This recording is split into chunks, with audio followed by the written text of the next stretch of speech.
Bonjour, je suis Manon chez Je passe mon titre pro.fr et je m'occupe de la rédaction des dossiers professionnels que l'on propose. On va rédiger le dossier professionnel du conseiller relations clients à distance. Et tout d'abord, pour rédiger le dossier professionnel, on va devoir télécharger la matrice vierge qui est imposée et fournie par le ministère du Travail. Donc on peut retrouver cette matrice gratuitement sur Je passe mon titre pro. Donc une fois que vous êtes sur la page d'accueil, on peut aller dans les dossiers d'exemple, les dossiers professionnels, et dans la colonne de gauche, on retrouve le dossier professionnel vierge à remplir. Donc là, on va simplement cliquer sur télécharger, le document se télécharge tout seul sur votre ordinateur, et ensuite on peut l'ouvrir. Donc là, je l'ai ouvert avec Google Doc, mais c'est exactement la même chose avec n'importe quel outil de traitement de texte. Et on peut déjà commencer à remplir donc la première page, notre page de garde. Donc dans le nom de naissance, on indique votre nom de famille, le nom d'usage qui est votre nom d'époux si vous êtes marié, le prénom et votre adresse postale, votre adresse personnelle. Ensuite, dans le titre professionnel visé, juste ici, on va venir mettre conseiller relations clients à distance. Et juste en dessous, les modalités d'accès. Donc, on va cocher parcours de formation si on est via un centre de formation. Et si on est en VAE, on va cocher la case VAE. Voilà, simplement. Pour cette première page, c'est tout ce qu'on a à remplir. Ensuite, vous allez lire la présentation du dossier, mais je vais passer à la suite. On arrive au sommaire. Donc, pour remplir le sommaire, vous voyez qu'il faut des intitulés d'activités et d'exemples. Donc pour remplir cette partie, on ne va pas inventer les intitulés, on va se servir du REAC, du titre professionnel, donc le référentiel des activités. On retrouve toujours ce document qui est fourni par le ministère du Travail sur Je passe mon titre pro. Je vais aller chercher la page de mon titre professionnel, donc conseiller relations clients à distance, et je prends bien la fiche qui me concerne. Et une fois que j'arrive sur la page du titre, juste ici, j'ai le REAC. Donc, je vais simplement ouvrir le document et aller jusqu'à la page 10 pour retrouver ce tableau. Et là, vous voyez qu'on a des activités types et les compétences. Donc, dans le sommaire, quand on nous demande l'intitulé de l'activité type 1, c'est simplement reprendre cet intitulé. Donc, je vais faire un copier. Et ici, un coller. CTRL-C, CTRL-V. Je vais faire pareil pour l'activité 2, comme ceci. Et ensuite, vous voyez que pour chaque activité, il faut donner entre 1 à 3 exemples de compétences. Et donc là, on va simplement prendre entre 1 à 3 exemples de compétences par activité qu'on va venir mettre dans notre sommaire. Donc là, simplement, je vais prendre à chaque fois les 3 premières compétences. Donc, c'est pas un souci de ne pas illustrer cette 4e compétence, par exemple, parce que si on illustre toutes les compétences du REAC, le dossier professionnel, il peut être lourd à lire. De toute façon, vous allez toutes les maîtriser, mais j'en choisis 3 simplement.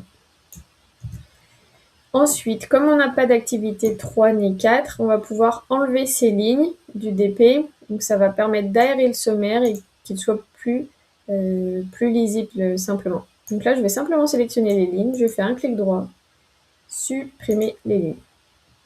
Et voilà, maintenant j'ai un sommaire vraiment qui contient juste les informations dont j'ai besoin. Et ensuite, on va aux exemples de pratique. Donc, ici, on me redemande l'activité 1 et l'exemple 1. Donc, comme ce que j'ai mis dans le sommaire, je viens remettre ici l'activité 1 et l'exemple 1, comme ceci. Et ensuite, on peut passer à la partie suivante. Donc, pour cette compétence, on me demande de décrire les tâches effectuées et dans quelles conditions. Donc, il va falloir être le plus précis possible quand vous allez décrire les tâches effectuées. pour que le jury se rende compte de tout ce que vous avez fait, comme s'il était capable de reproduire ce que vous avez fait en vous lisant. Donc là, vous allez devoir montrer que vous savez accueillir à distance le client ou l'usager.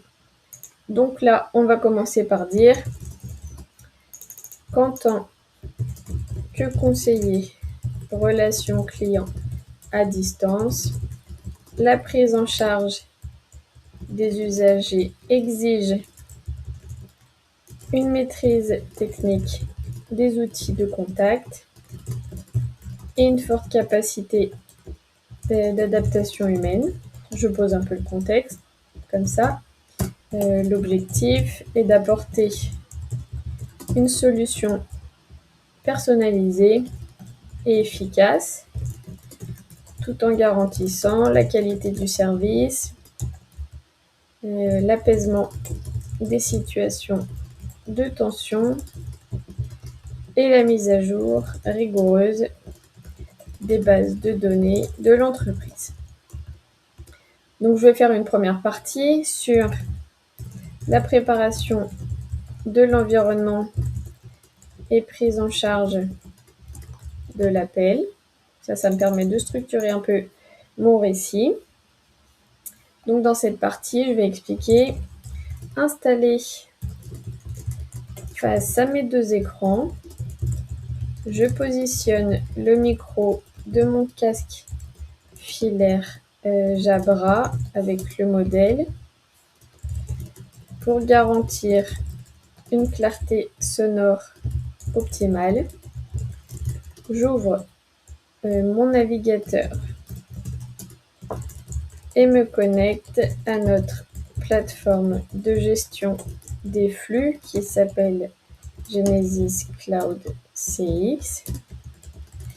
Dans le menu déroulant situé en haut à gauche, je sélectionne le statut disponible pour intégrer la file d'attente.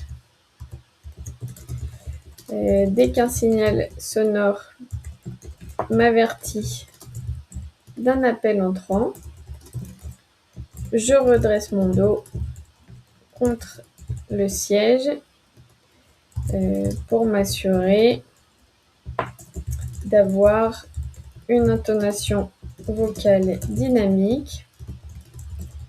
Je clique sur l'icône verte de prise d'appel et je prononce immédiatement la phrase d'accueil réglementaire. Bonjour et bienvenue au service client. Je vous écoute. Ensuite, la partie suivante, ce sera sur l'identification, l'écoute active et le diagnostic.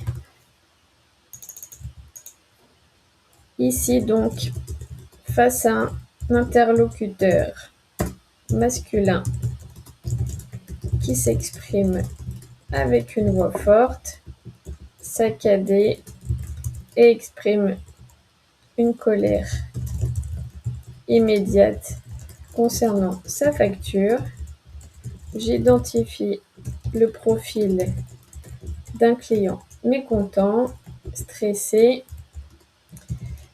avec une probable difficulté d'audition.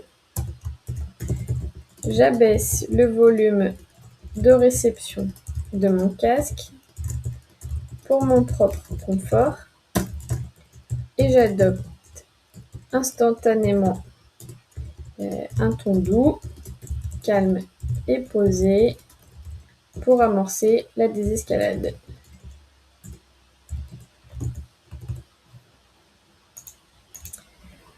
Donc, je l'accompagne pour recueillir son numéro de client à 8 chiffres. Pourquoi 7 à 8 chiffres? En faisant preuve de patience face à ses erreurs de dictée. Puis je lance la recherche dans notre CMS Salesforce Service Cloud. Une fois la fiche ouverte, je sécurise l'échange en lui faisant confirmer son code postal et sa date de naissance.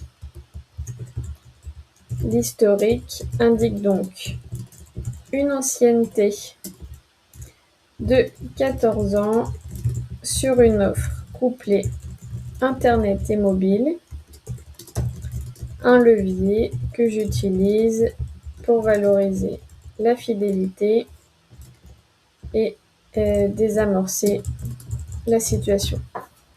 Donc, sa fidélité plutôt.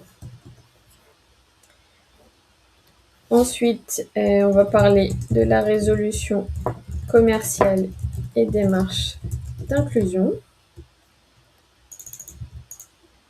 Donc, pendant ces 3 minutes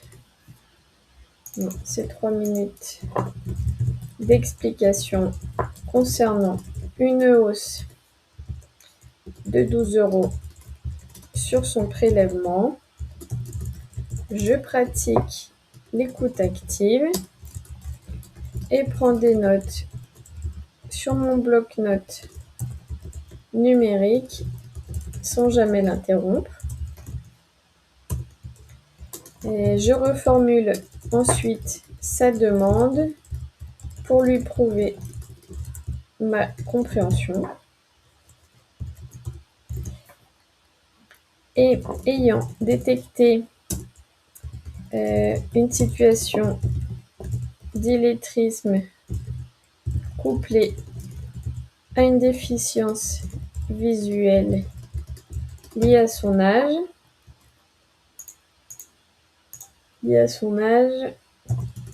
je bannis le jargon technique comme application, onglet, etc. au profit d'un vocabulaire extrêmement simple. Et donc, sur son dossier, je constate l'activation erronée d'un bouquet de chaînes thématiques.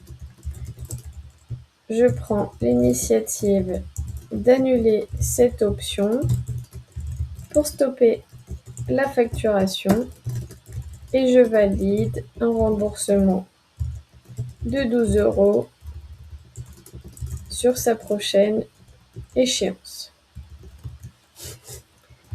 Et pour résoudre son problème d'accessibilité à long terme, sans faute d'orthographe, je sollicite l'unité inclusion via notre messagerie interne et j'active selon leur procédure l'envoi postal gratuit de ces factures en caractères agrandis. Et la dernière partie pour cette compétence, ce sera sur la qualification du fichier et le traitement post-appel. Donc avant de clôturer l'échange, je procède à la mise à jour de ces coordonnées pour qualifier notre base de données. J'efface son ancien numéro de mobile dans le champ dédié de Salesforce et je saisis les 10 chiffres de son nouvel appareil que je lui relis à haute voix pour valider l'exactitude de ma saisie. Je récapitule clairement toutes les actions effectuées comme la suppression de l'option, le remboursement, les factures par courrier adapté. Et après m'être assuré qu'il n'a plus d'autres questions et l'avoir remercié, je clique sur le bouton rouge pour raccrocher et j'entre en statut de traitement post-appel.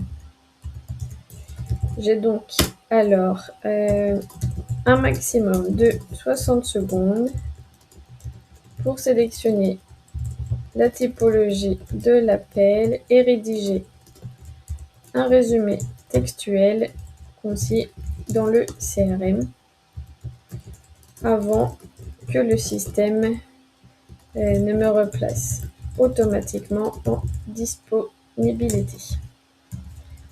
Donc voilà, et là on a montré, en décrivant toutes les tâches réalisées, qu'on sait accueillir à distance le client ou l'usager. Ensuite, dans la partie suivante, on va demander les moyens utilisés.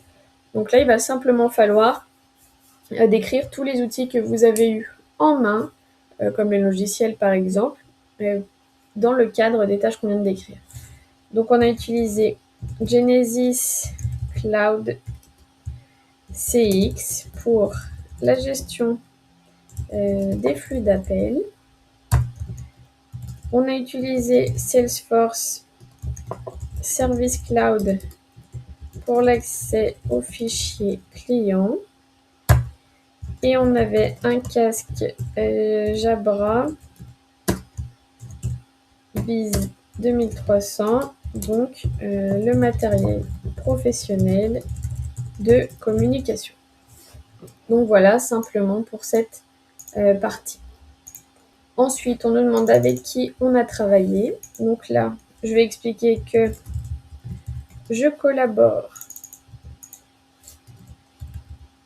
en direct avec ma collègue de l'unité inclusion spécialisée dans l'accessibilité des services. Nos échanges instantanés me permettent d'obtenir une validation technique immédiate pour adapter nos supports de communication aux besoins spécifiques de l'usager. Simplement, sinon je suis en travail en autonomie.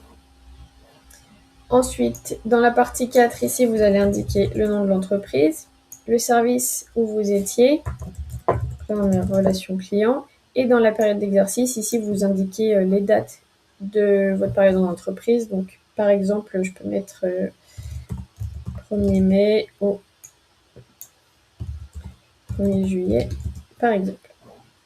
Et dans la dernière partie qui est facultative, on pourrait mettre quelque chose comme cet accueil personnalisé pose les bases d'une relation de confiance durable avec l'usager, peu importe ses difficultés initiales, en combinant la maîtrise de mes outils de gestion et une posture d'écoute active, je transforme une situation de crise en parcours fluide et inclusif. Donc voilà pour cette partie. Là, j'ai terminé ma partie sur la compétence numéro 1 et je vais avoir exactement la même chose à faire pour la 2, etc. etc. Bien sûr, on s'assure de suivre le sommaire, donc le même ordre que dans le sommaire.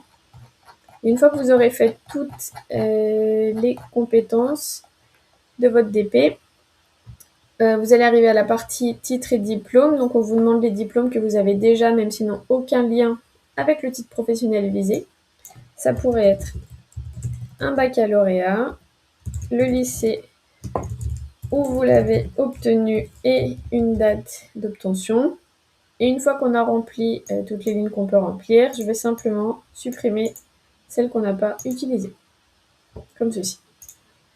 Juste après, il y a une déclaration sur l'honneur à signer. Vous allez indiquer simplement nom, prénom, ville et date, comme ceci. Et une fois que vous aurez imprimé en 2 exemplaires votre DP, juste ici, vous allez pouvoir le signer directement. Et enfin, on arrive aux annexes, donc les documents qui illustrent votre pratique. Dans l'intitulé, on va venir mettre les noms des annexes et juste après, on peut venir mettre des photos, des captures d'écran, etc., etc. Donc, on a utilisé Salesforce, Service Cloud. Donc, on peut venir mettre une capture d'écran et juste en dessous, on indique capture d'écran de Salesforce Service Cloud, simplement.